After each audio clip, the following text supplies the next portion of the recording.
Hello, we're back and we're going to finish off chapter 4, starting with addendums. So what is an addendum? Sometimes there'll be new information or somebody will want to correct something or clarify something. And these are generally called addendums, although we'll see other things, terms such as late entry, clarification, and what have you. At the very minimum, you need to have the current date and time of the addendum and along with the date and time of the original entry. It needs to be authenticated and it needs to say the reason for documenting the addendum, right?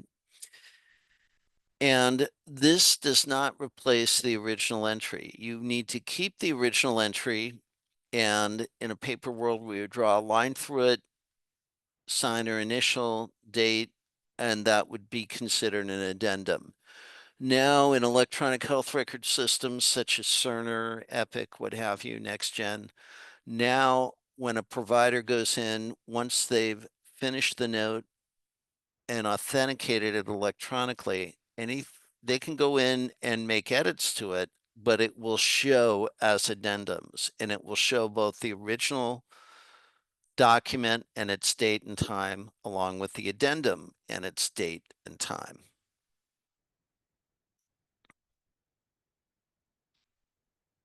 So a lot of different record formats. It seemed like the hospitals that I worked at that had paper records, every time we got a new administrator or a new medical director, they wanted to change the chart order.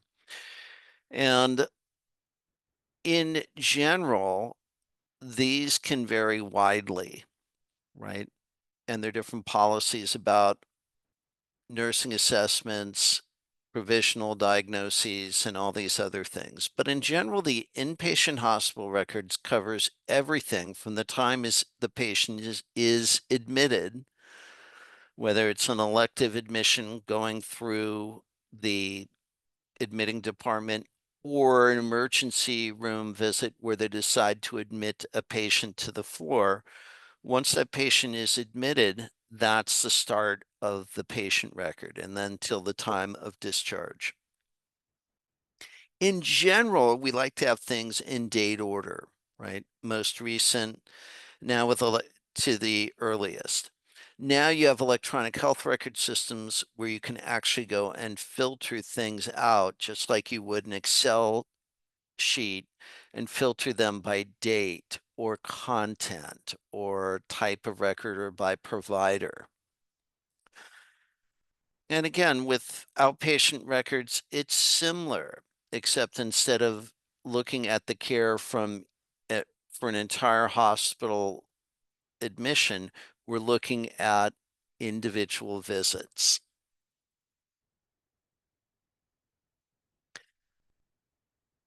And again, when we talk about chronological order, the oldest date is dated information is in the front, the newest is in the back. We also have reverse chronological order, which is the most current is right in the first section of the paper chart. Primary and secondary sources. When we talk about primary, we're talking about documents that are provided by the healthcare professionals, right? These are original patient records, imaging, EKGs, and other things. We talk about secondary sources of information. We're talking about abstracts that are taken from individual records and get compiled into like an index, a registry, and so on. And then another thing that I think people that are new to the profession sometimes get confused on is an incident report, where patient health records are objective documents of the patient's care. An incident report collects information about a potentially compensatable event. So this could be somebody talking about a wet floor or something that they thought was unsafe or a medical error, and it's not considered a part of the patient's record. Your text talks about source-oriented records, sectionalized records, which were very popular in the paper-based world, and then problem-oriented medical records, where you had a database, a problem list, an initial plan, progress notes, therapeutic plans, all these other different types of things.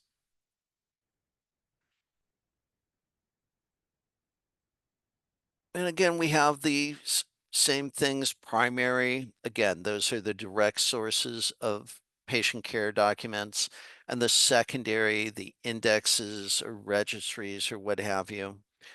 And again, source-oriented records, problem-oriented records. Again, in many cases, these are becoming more integrated. And then Cheddar, in addition to being a cheese, we have the chief complaint, the history, the exam, the details, drugs, assessment, and return visit. And then, of course, the history, physical impression plan, or the HPIP.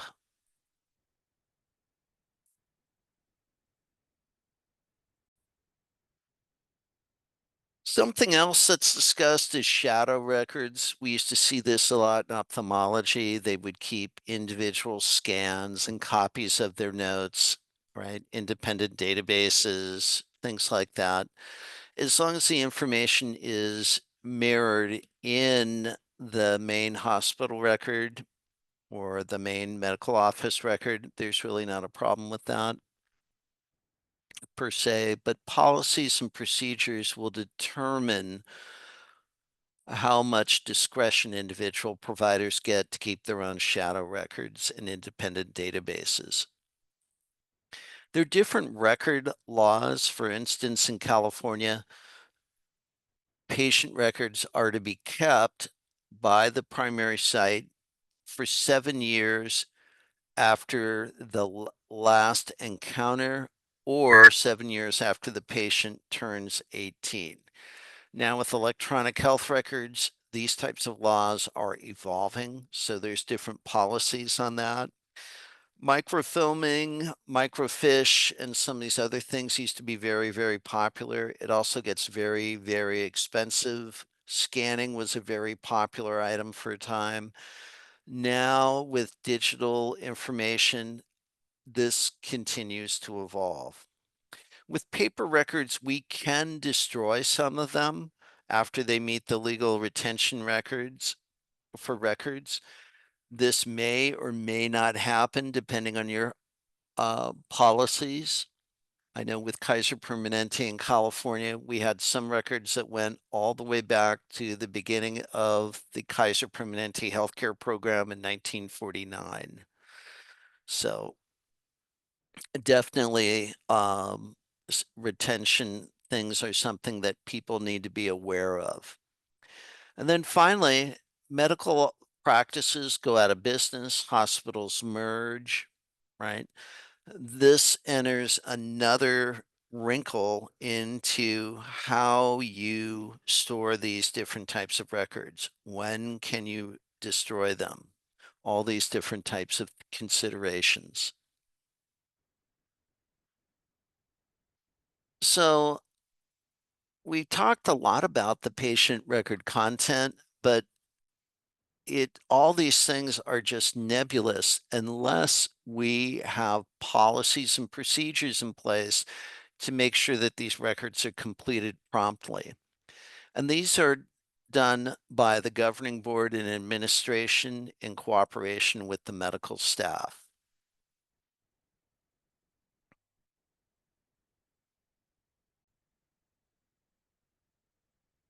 So with the providers being responsible for creating the documentation, what do the HIM professionals do? Well, in a paper chart world, we would assemble the hospital charts when they'd come down from the ward. We would analyze them to make sure that everything had an operative report, right? In terms of operative report, history and physical, discharge summary, right? And a lot of these things still exist. We don't really have record assembly anymore, but we still do quantitative analysis. In other words, we can review an electronic record and see if somebody was scheduled for surgery, is there an op report completed and signed on the patient's electronic health record? We can also do qualitative analysis, where quantitative looks at whether a document was completed or not. A qualitative looks at the quality of it. Did they address the history of the present illness? Did they say what the surgical findings were? Did they document that the specimen was sent to pathology? All those are examples of qualitative analysis. When we're talking about concurrent analysis, we're talking about analyzing the record while the patient is in-house, right?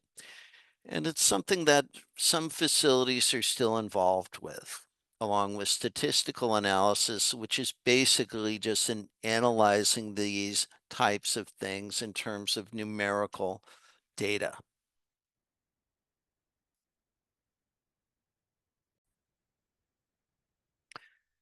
And that's all I have for you. Thank you for watching these 2 video lectures, and we'll look forward to seeing you online.